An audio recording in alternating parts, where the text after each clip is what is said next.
Today I'm going to teach you how third grade students would use a number line to solve a subtraction story problem or word problem. Just a little quick background about this standard and the strategy that students use. Remember that in third grade, students don't use the standard algorithm. Like in the old days, we would, borrow and carry numbers.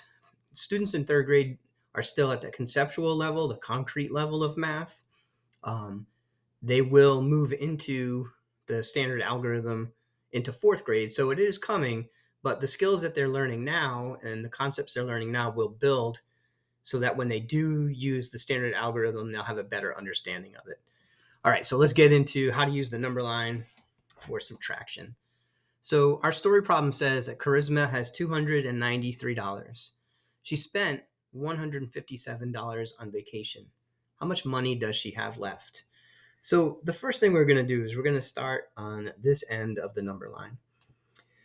And I'm just going to write the number 293 to represent, the $293 that Charisma has for her vacation.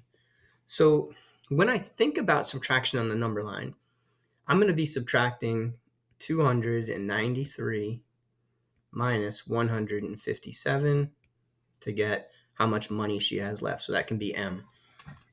Now, in order to do that subtraction, I'm going to take this number 157 and break it up into its place value parts, right? Its component parts of place value. So it's 100 plus 50 plus 7. That makes 157.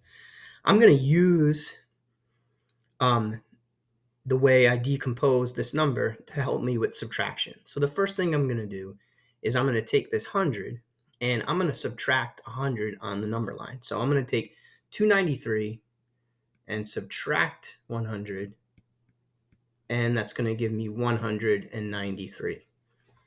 Okay? So some students are going to be a little more fluent with this subtraction. Other kids are going to need a little bit of help with this. They might have to do some thinking on paper, but this is how the number line works. So now we've taken care of this 100 part. We've subtracted that. Now we're going to subtract the 50. So what I like to do is I like to use the number line as kind of a visual for each of those tens, like I did here with the 100. So I'm going to go 10, 20, 30, 40, 50. When I take away 10, or when I take away 50, I'm going to be taking that away from the tens place, right? So that's going to be, if I take away 10, that's 183, 173, 163, 153, 143. So students will notice that this tens place decreases in value by 10 each time, just like they would have noticed that the 200 became a 100 when I subtracted 100 from it. Okay, so now I'm going to be moving into the ones place, right? And subtracting the 1.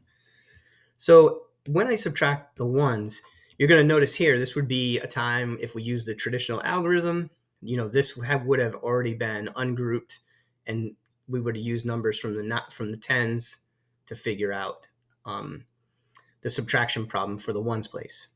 However, the kids are going to have to count backwards here, right? So we're going to go back 7 spaces, right? So again, I want each of my jumps to be a 1. So I'm going to go 1, 2, 3, 4, 5, 6, 7. All right, so here's my starting point. 142, 141, 140, 139, 138, 137, and then 136. So our final answer of 293 minus 157 using subtraction on the number line is 136. So that means that M equals 136. So that's how students in third grade would use the number line to solve a subtraction story problem.